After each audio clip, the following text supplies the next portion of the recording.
যখন এই স্কুলে প্রবেশ করি তখন এত বিশাল স্কুল বিল্ডিং দেখে আমার মনে হয়েছিল এটা সেই স্কুল যা আমি এতদিন মনে কল্পনা করে রেখেছিলাম। কোনো এক দিদির কাছে আমার ক্লাসের অবস্থান শুনতে পেয়ে আমি ছুটে আসলাম সেই ক্লাসের দিকে।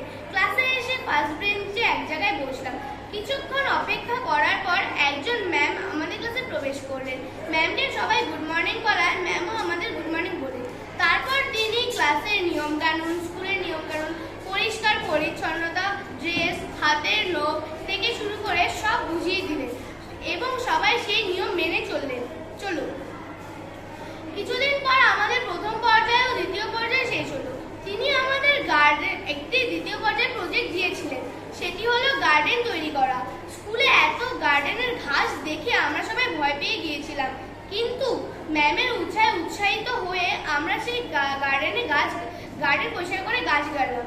এর পাশাপাশি আরেকজন ছিলেন যিনি আমাদের পাশে দাঁড়িয়েছিলেন। তিনি আর কেউ নয়, আমাদের স্কুলের হেড স্যার। তিনি আমাদেরকে জল আনার জন্য অসুবিধা হয়েছিল, সেটার থেকে শুরু করে সবকিছুর ব্যবস্থা করে দিয়েছিলেন। তিনি আমাদেরকে সন্তানের মতো সব কাজ করতে হেল্প করেছিলেন।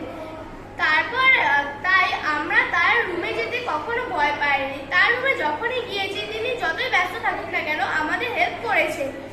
তাই এখন আমরা বছরের শেষে এসে পৌঁছেছি, কিন্তু এটা ভেবে খারাপ লাগছে যে এত তাড়াতাড়ি এই বছর কেটে গেল। তাই আমি চাই যে আমাদেরকে এখন যারা ক্লাস নিচ্ছে তারাই